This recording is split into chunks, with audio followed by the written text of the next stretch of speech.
بسم الله الرحمن الرحيم.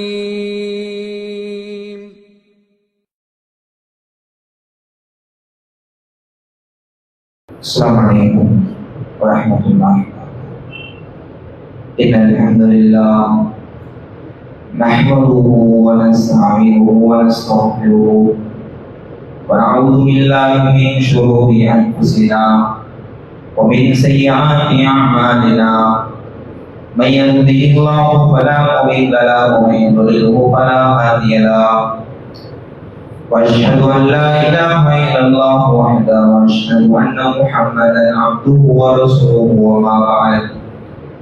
وقال تعالى في القرآن الكريم: يا أيها الناس اتقوا ربكم الذي خلقكم من نفس واحدة وخلق منها زوجها وبث منهما رجالا كثيرا ونساء واتقوا الله الذي تساءلون به والأرحام إن الله كان عليكم رقيبا. وقال نبينا صلى الله عليه وسلم: إن أصدق الحديث كتاب الله وأحسن الهدي هدي محمد صلى الله عليه وسلم وشر الأمور محدثاتها وكل محدثة بدعة وكل بدعة ضلالة وكل ضلالة في النار. رب اشرح لي صدري ويسر لي أمري واحلل عقدة من لساني يفقهوا قولي. ربي زدني علما. புகழும் புகழ்ச்சியும் இந்த ஒட்டுமொத்த உலகத்தையும் வெறும் 6 நாட்களில் படைத்த நித்திய ஜீவனாகிய அல்லாஹ் ஒருவனுக்கு மாத்திரமே புகழனைத்தும் உண்டாகட்டுமாக.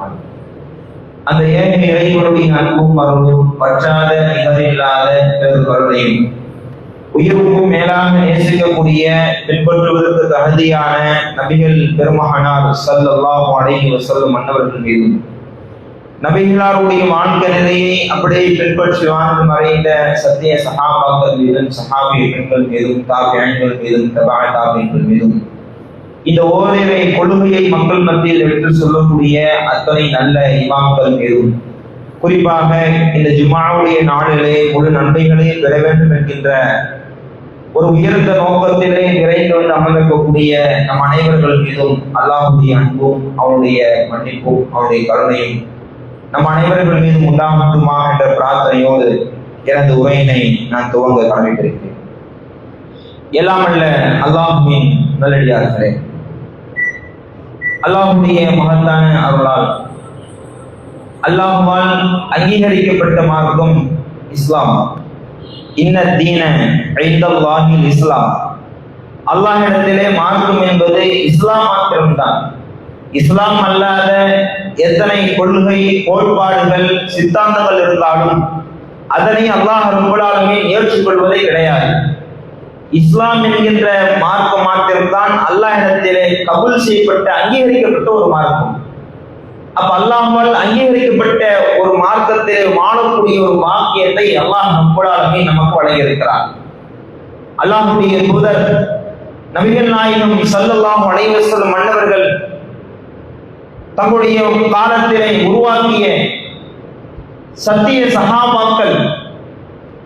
சஹாபாக்களை குறித்து பல செய்திகளை நாம் கேள்விப்பட்டிருப்போம். ஆனால் வரலாற்றிலே பதிவு செய்துள்ள அற்புதமான நபித்தோழர்கள் ஒரு குறிப்பிட்ட சாராரை பற்றி அல்லாஹ்வுடைய தூதர் நபிகளார் அவர்கள் தங்கள் வாழ்க்கையில் நடைபெற்ற சம்பவத்தை பற்றி ஹதீஸில் இடம்பெற்றிருக்கிறது. அல்லாஹ் ரப்பல் ஆலமீன் திருமறை குர்ஆனில் அந்த குறிப்பிட்ட சஹாபாக்களை குறித்து சிறப்பித்து சிராகித்து பேசுகின்றார். யார் அவர்கள்? அஸ்ஹாபு சுஃபா, திண்ணை தோழர்கள் என்று சொல்லக்கூடிய நபிகள் நாயகம் ஸல்லல்லாஹு அலைஹி காலத்தில் வாழ்ந்த சஹாபாக்கள், திண்ணை தோழர்கள். அல்லாஹ்வுடைய தூதர் நபிகளார் அவர்கள் மக்கா மாநகரத்தில் 13 ஆண்டு காலமாக இந்த ஏகத்துவ பிரச்சாரத்தை மக்கள் மத்தியில் எடுத்து சொன்னார்கள். அந்த மக்கா மாநகரத்தில் பகிரங்கமான முறையிலே அந்த காபத்துல்லாவில் தொழ முடியாது, பகிரங்கமான முறையில் குர்ஆன் ஓத முடியாது, பகிரங்கமான முறையிலே வணக்க வழிபாட்டில் ஈடுபட முடியாது. பகிரங்கமான முறையிலே செய்தால் அடி உதை பல விமர்சனத்துக்கு உள்ளாக்கப்பட்டார்கள் அல்லாஹ்வுடைய தூதர் சஹாபாக்கள். அல்லாஹ்வுடைய கட்டளை வருகிறது, முஹம்மதே நீங்கள் ஹிஜ்ரத் செய்யுங்கள், மக்காவை விட்டு மதீனாவுக்கு செல்லுங்கள் என்கின்ற அல்லாஹ்வுடைய கட்டளை வந்த பிறகு அல்லாஹ்வுடைய தூதர் நபிகளார் அவர்கள் தங்களுடைய சொந்த ஊர் தான் பிறந்த மக்காவை தன் சொந்த சொத்துக்களை அத்தனையுமே இழந்து மதீனாவுக்கு வருகிறார்கள். மதீனாவுக்கு வரக்கூடிய நேரத்தில் நபிகளாரோடு பாசம் வைத்தவர்கள், நேசம் வைத்தவர்கள், இந்த இஸ்லாத்தை விரும்பியவர்கள், கலிமா சொன்ன பெரும்பான்மையான சஹாபாக்கள் தங்களுடைய சொந்தங்களையும் சொத்தை விட்டுவிட்டு மார்க்கத்திற்காக வேண்டி மதீனாவிலே சென்றால் தான் ஏற்றுக்கொண்ட அந்த மார்க்கத்தை பகிரங்கமான முறையிலே அமல் செய்யலாம் என்கின்ற ஒற்றை காரணத்திற்காக வேண்டி மதீனாவுக்காக வேண்டி அத்தனை சஹாபாக்கள் வந்தார்கள். வந்தவங்க யாரு? சொத்துக்களை பல கோடிகளை கொண்டு வந்தார்களா? இல்லை, அத்தனையுமே இழந்தார்கள். எதற்காக வேண்டி?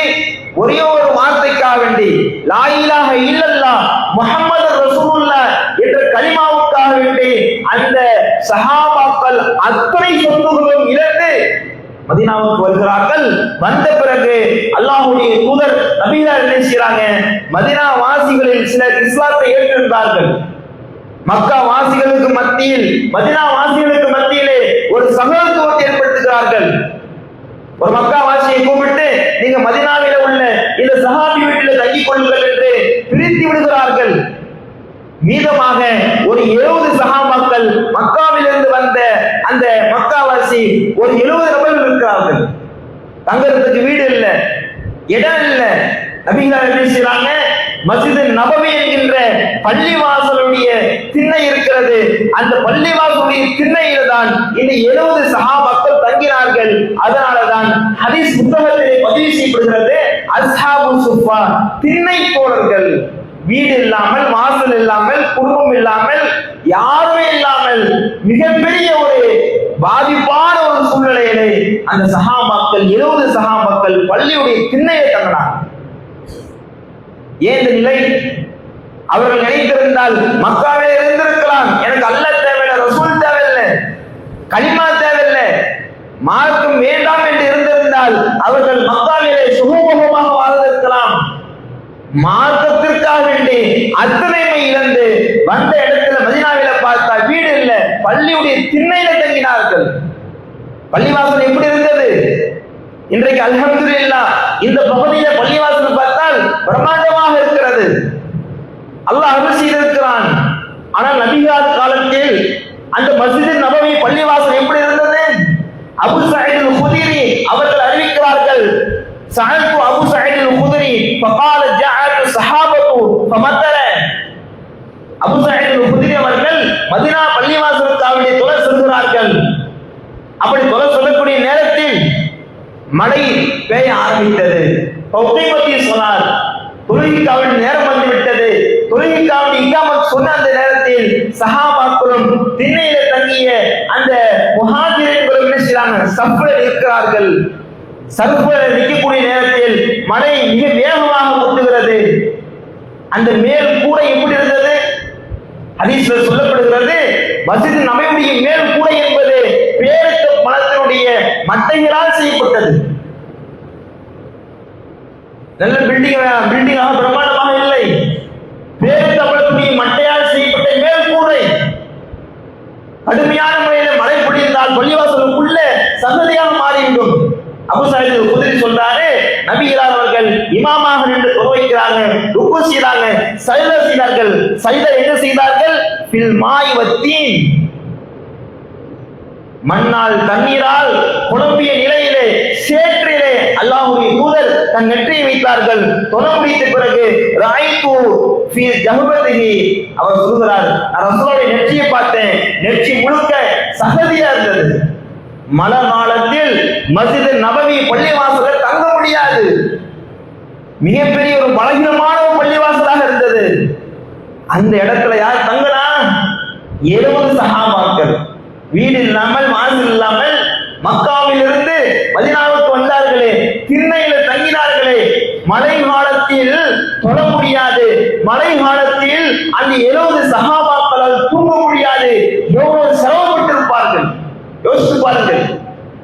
இன்னைக்கு அல்லாஹ் ரப்பல் ஆலமீன் நமக்கு அப்படி ஆக்கிற நாமும் அல்லாஹ் ஏற்றிருக்கிறோம், தூதரை பின்பற்றுகிறோம். அந்த 70 சஹாபாக்கள் அஸ்ஹாபு சுஃபா திண்ணை தோழர்களுக்கு ஏற்பட்ட ஒரு சிரமத்தை அல்லாஹ் நமக்கு கொடுத்திருக்கிறானா? இல்லை. இன்றைக்கு நமது வீடு பார்த்தால் பிரம்மாண்டமாக கட்டியிருக்கிறோம். என்ன மழை பெஞ்சாலும் சரி, என்ன காற்று வீசினாலும் சரி, நமது கட்டிடங்கள் பிரம்மாண்டமாக இருக்கிறது. வெயில் காலத்துல நம்ம வீட்டுக்குள்ள ஏசியை போடுகிறோம், வெயில் காலத்துல ஃப்ரிட்ஜை வாங்குகிறோம், நமக்கு தேவையான உணவை சாப்பிடுகிறோம், வெயில் காலத்தில் நல்ல ஆடை உடுத்துகிறோம். ஆனால் அந்த அஸ்ஹாபு சுஃபா என்று சொல்லக்கூடிய 70 சஹாபாக்கள் பள்ளிவாசலில் மழை காலத்திலே தங்க முடியாத ஒரு சூழல் ஏற்பட்டது. நம்ம வீட்டுல பார்த்தா கட்டில் இருக்கு, நல்ல மெத்த இருக்கு, பாய் இருக்கு, டைல்ஸ் போட்டிருக்கிறோம். அப்படியாப்பட்ட ஒரு செட்டப்பில் நாம் இன்றைக்கு வாழ்ந்து கொண்டிருக்கிறோமே. அல்லாஹ் நமக்கு அந்த 70 சஹாபாக்கள் திண்ணை தோழர்களை விட நமக்கு அல்லாஹ் ரப்பல் ஆலமீன் அருள் செய்திருக்கிறான். நமக்கு அவங்களுக்கு என்ன வித்தியாசம்? அல்லாஹ் ரப்பல் ஆலமீன் நமக்கு உலக விஷயத்தில் பரக்கத் செஞ்சிருக்கிறான். யாரை கவனித்து? திண்ணை தோழர்கள் வீடு இல்லாமல் வாசல் இல்லாமல் பள்ளிவாசலுடைய திண்ணையில தங்கினார்களே. மிகப்பெரிய ஒரு கஷ்டமான ஒரு சூழல். தங்கக்கூடிய இடங்கள் மோசம். வீடு இருந்தா சமைச்சு சாப்பிட்டு இருக்கலாம். அந்த 70 சஹாபாக்களுக்கு உணவு எப்படி கிடைச்சது? முயற்சி இருக்கிறோமா? 70 சஹாபாக்கள் பள்ளியில தங்கினாங்க. எங்க சமைச்சாங்க? பள்ளியில சமைச்சாங்களா? கிடையாது. அல்லாஹ்வுடைய தூதர் நபிகளா சொல்லக்கூடிய செய்தி பாருங்கள். அன்ன அஸ்ஹாபு சுஃபா கான உனாசுல் ஃபுகரா. அபூ ஹுரைரா அறிவிக்கிறாங்க, மதீனாவிலே ஃபுகரா மிக மிக மிக ஏழ்மையானவங்க யாருன்னு கேட்டா பள்ளியிலே தங்கிய 70 சஹாபாக்கள் தான் அந்த ஊரிலே மிக மிக ஏழ்மையானவர்கள். அண்ணன் நபிய ஸல்லல்லாஹு அலைஹி வஸல்லம் قال من كان عنده اثنين. நபியில என்ன செய்வாங்கன்னா பள்ளிவாசல்ல தினந்தோறும் அறிவிப்பு செய்வாங்க. என்ன அறிவிப்பு? மதீனா வாசிகள், உள்ளூர் வாசிகள் பள்ளிவாசலுக்கு வேண்டி தொலை வருவாங்க. தொலை வரக்கூடிய இடத்தில் அறிவிப்பு செய்வாங்க. மன்கான இந்த மதீனா வாசிகளே, உங்க வீட்டுல 2 நபர்கள் சாப்பிடக்கூடிய அளவுக்கு உணவு இருந்தால் நீங்க 2 பேரும் சாப்பிடாதீங்க. மூன்றாவதாக ஒரு திண்ணை தோழர் 70 பேர் சாப்பாடு இல்லாம வழி இல்லாம சிரமப்பட்டு இருக்கிறாங்க. மூன்றாவதாக ஒரு திண்ணை தோழரை அழைத்து சென்று 2 பேர் உணவை 3 பேராக பிரித்து சாப்பிடுங்கள். மீண்டும் மீண்டும் சொல்றாங்க, மன்கான இந்தஹு ராபியா. யாரிடத்திலே 4 நபர்கள் சாப்பிடக்கூடிய அளவுக்கு உணவு இருக்குமோ 4 பேர் சாப்பிடாதீங்க. 5ஆவதாக ஒரு திண்ணை தோழர் அழைத்து சென்று 4 பேர் உணவை 5 பேராக சாப்பிடுங்கள். அன்பிற்கினியவர்களே, நபிகளார் பள்ளிவாசல் அறிவிப்பு செஞ்சாதான் சஹாபாக்கள் திண்ணை தோழருக்கு உணவு. அறிவிப்பு செய்யலனா அவங்களுக்கு உணவு கிடைக்காது. ஒரு கட்டத்தில் உணவு இல்லாமல் சிரமப்பட்டார்கள். பிலால் ரலியல்லாஹு அன்ஹு சொல்கிறார்கள், யா ரசூலல்லாஹ், சில நாட்களாக எங்களுக்கு உணவு கிடைக்கவில்லை. நாங்கள் வெறும் பேரித்தப்பழத்தை சாப்பிட்டு எங்கள் வயிறு இறுகி விட்டது. பேரித்தப்பழம் என்பது ஒரு இறுக்கமான பொருள், ஒரு இறுகிய பொருள், ஒரு உணவு. அவர் சொல்றாரு, நாங்கள் பேரித்தப்பழத்தை அதிகமாக சாப்பிட்டு எங்கள் வயிறு இறுகி விட்டது.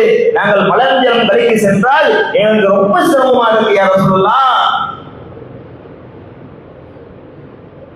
கவலையோடு சொல்றார்கள், சமைக்கப்பட்ட உணவு இருந்தால் எங்களுக்கு வாங்கி தாருங்கள்.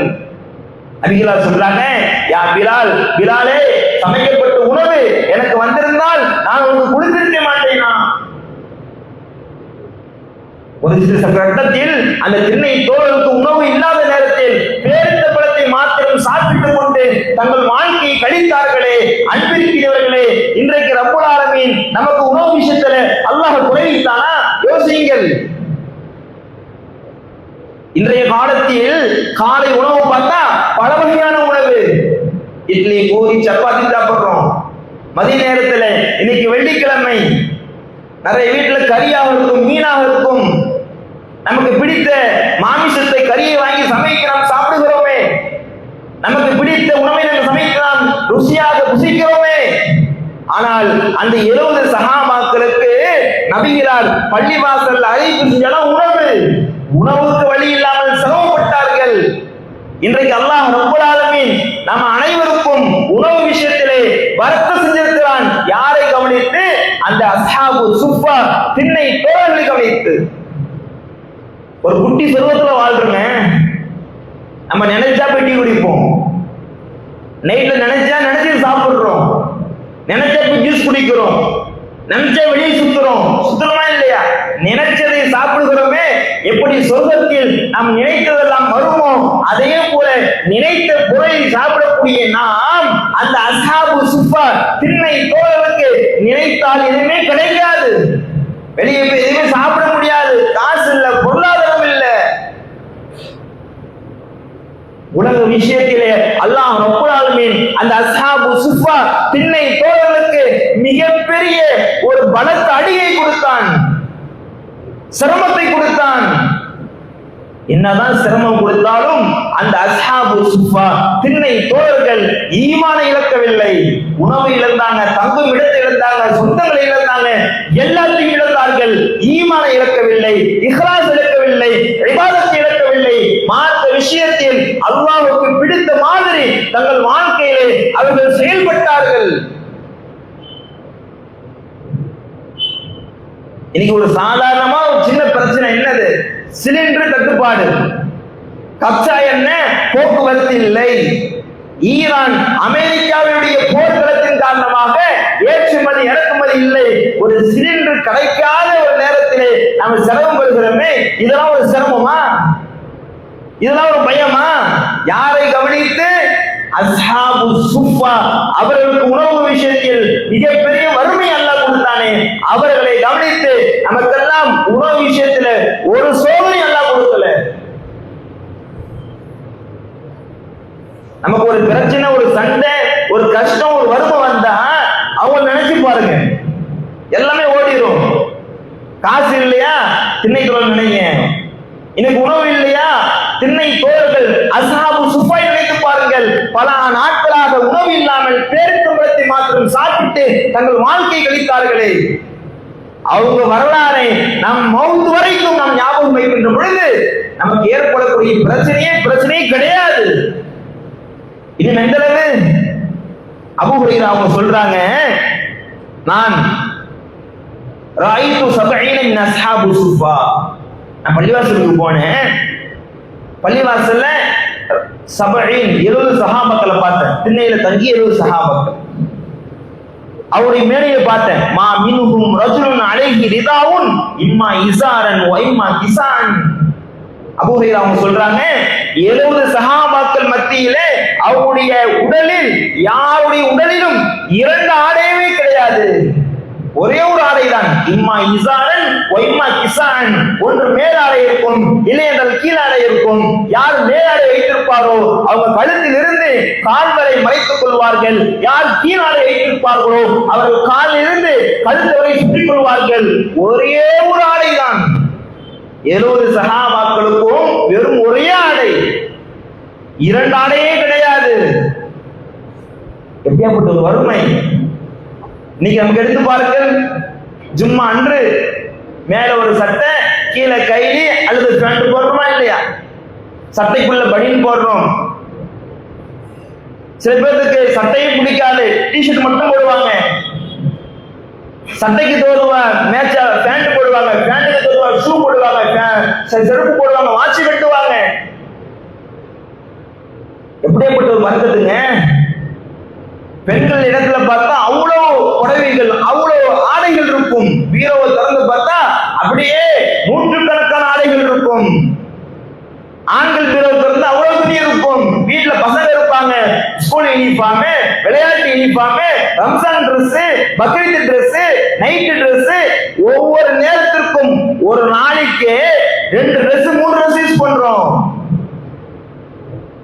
அந்த அஸ்ஹாபு சுஃபா திண்ணை தோழர்களுக்கு ஒரே ஒரு ஆடை தான். ஒரு ஆடையை கொண்டுதான் பல ஆண்டுகளாக தங்கள் வாழ்க்கையை அவர்கள் கழித்தார்கள். அன்பிற்கினியவர்களே, ஒரு மனிதனுக்கு தேவையானது தங்கும் இடம், உணவு, ஆடை. இது மிக மிக முக்கியமானது.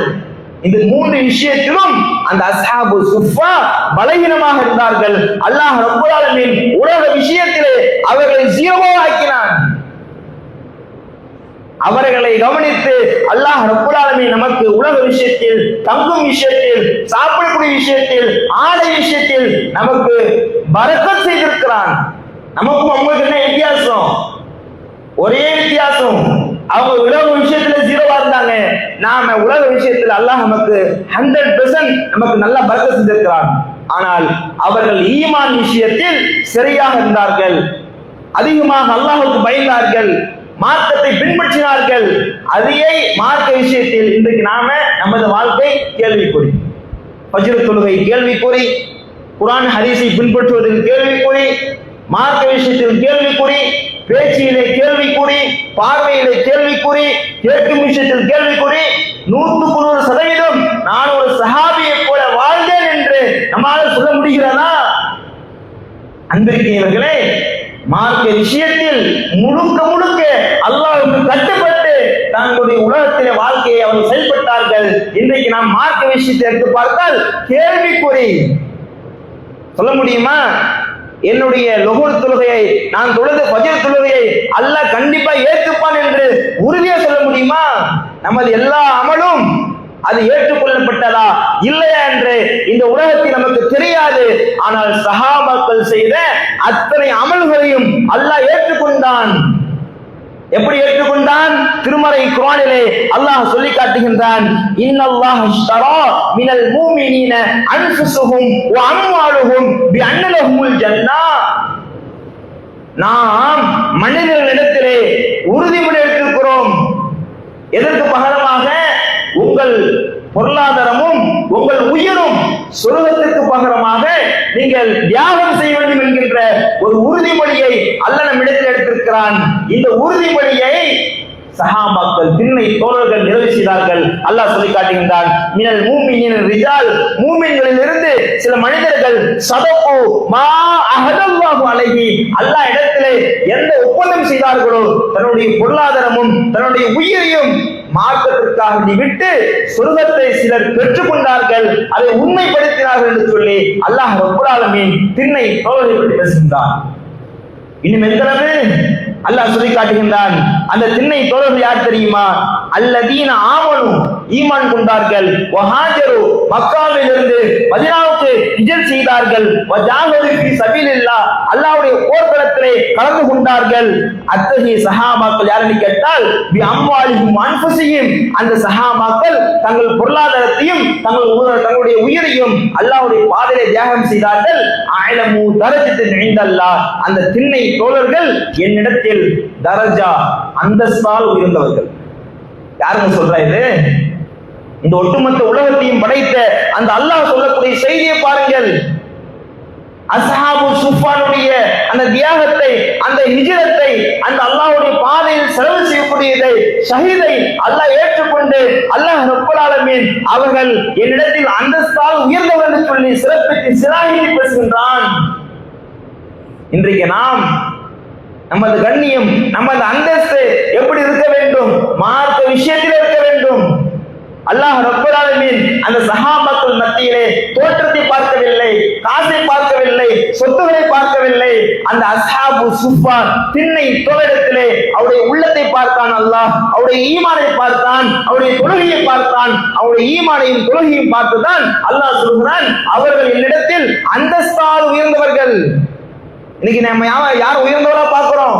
யார் நல்ல காசு வச்சிருக்கிறாங்களோ, நல்ல பெரிய அளவுக்கு செல்வம் வைத்திருக்கிறார்களோ, நல்ல பிசினஸ் செய்கிறார்களோ, அவர்கள் நம்ம என்ன செய்யறோம்? பெரிய அந்தஸ்தா பார்க்கிறோம். ஆனால் பெரிய அளவுக்கு வீடு கட்டியவர், பெரிய அளவுக்கு பிசினஸ் செய்யக்கூடியவர், அவரிடத்தில் ஈமான் இருந்தால், தொழுகை இருந்தால், அவரும் அல்லாஹ்விடத்தில் உயர்ந்தவர். இப்ப நாம யாரை பார்க்கணும்? தொழுகையாளியை பார்க்க வேண்டும், நல்ல மனிதனை பார்க்க வேண்டும். நானும் இவரை போல மாற வேண்டும், நானும் இவரை போல தொழுக வேண்டும், நானும் மாறுவாரம் நோன்பு வைக்க வேண்டும் என்கின்ற அந்த மார்க்க விஷயத்திலே நாம் என்ன செய்ய வேண்டும்? நல்ல விஷயத்தை நாம் தேர்வு செய்து நமது வாழ்க்கையில் நாம் ஈடுபட வேண்டும். அப்ப அன்பிற்கினிய எல்லாம் வல்ல அல்லாஹ்வின் நல்லடியார்களே, நாம் மௌத் வரை மறக்கக்கூடாது.